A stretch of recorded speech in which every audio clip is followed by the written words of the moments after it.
आप कई सारे पोर्टेबल होम अप्लायंसेस, ऑटोमोबाइल और कई तरह के इंडस्ट्रियल इक्विपमेंट्स में डीसी मोटर को देख सकते हैं।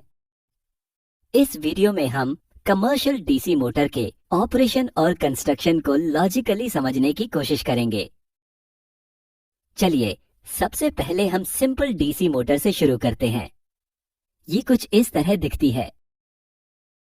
स्टेटर एक कांस्टेंट मैग्नेटिक फील्ड देता है और आर्मेचर, जो कि रोटेट करने वाला पार्ट होता है, एक सिंपल कॉइल होती है। कम्यूटेटर रिंग्स के एक पेयर के जरिए आर्मेचर को डीसी पावर सोर्स के साथ कनेक्ट किया जाता है। जब कॉइल से करंट फ्लो होता है तो लॉरेंस लॉ के हिसाब से उसमें एक इलेक्ट्रोमैग्नेटिक फोर्स इंड्यूस होती है, तो कॉइल रोटेट होनी शुरू हो जाएगी।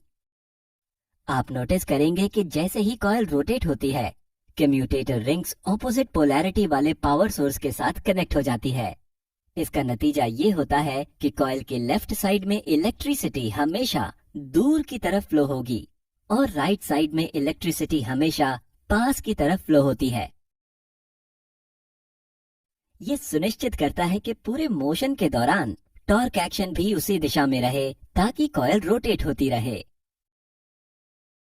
लेकिन अगर आप पास से कॉइल के टॉर्क एक्शन को ऑब्जर्व करेंगे, आप नोटिस करेंगे कि जब कॉइल मैग्नेटिक फ्लक्स के लगभग परपेंडिकुलर हो जाती है तो टॉर्क एक्शन लगभग 0 हो जाता है।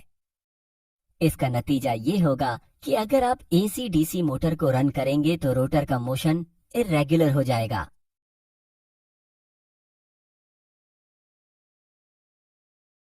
इस समस्या को सुलझाने की यहाँ पर एक ट्रिक है।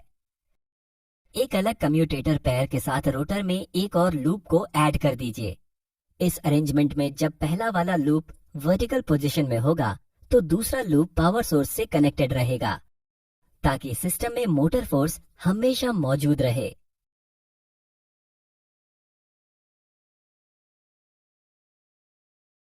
और ऐसे जितने ज्यादा लूप होंगे, मोटर का रोटेशन उतना स्मूथ हो जाएगा। एक प्रैक्टिकल मोटर में armature loop highly permeable steel की लेयर के स्लॉट में फिट होते हैं। ये मैग्नेटिक फ्लक्स इंटरैक्शन को बढ़ा देता है। Spring loaded commutator brush power source के साथ कांटेक्ट मेंटेन करने में मदद करते हैं। बहुत छोटी डीसी मोटर के लिए एक परमानेंट मैग्नेटिक स्टेटर पोल का इस्तेमाल किया जाता है। ज्यादातर इलेक्ट्रोमैग्नेटिक का इस्तेमाल होता है। इलेक्ट्रोमैग्नेट की फील्ड कॉइल को भी उसी डीसी सोर्स से पावर दिया जाता है। फील्ड कॉइल को रोटर वाइंडिंग के साथ दो अलग तरीके से कनेक्ट किया जा सकता है, पैरेलल या सीरीज। इसका नतीजा होता है दो अलग तरह के डीसी मोटर कंस्ट्रक्शन, एक शंट और एक series motor. Series wound motor का स्टार्टिंग टॉर्क अच्छा होता है, पर लोड के साथ इसकी स्पीड बहुत तेजी से कम होने लगती है। शंट मोटर का स्टार्टिंग टॉर्क थोड़ा कम होता है, पर ये कांस्टेंट स्पीड के साथ रन कर पाती है, बिना इस बात के फर्क पड़े कि मोटर पर कितना लोड है। अन्य इलेक्ट्रिकल मशीनों से अलग डीसी मोटर एक यूनिक कैरेक्टरिस्टिक दिखाती है, जो है बैक ईएमएफ का प्रोडक्शन।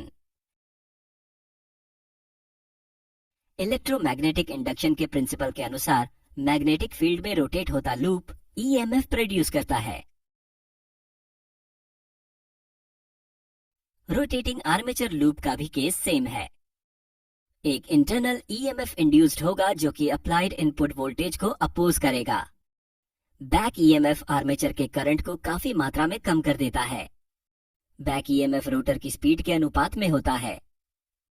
मोटर के शुरू होने पर बैक ईएमएफ काफी कम होता है, इसलिए आर्मेचर करंट बहुत बढ़ जाता है, जिस कारण रोटर बर्न आउट हो जाता है।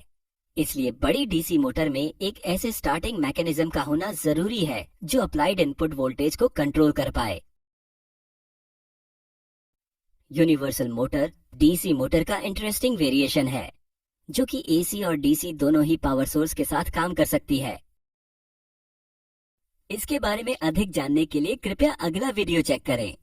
Thank you.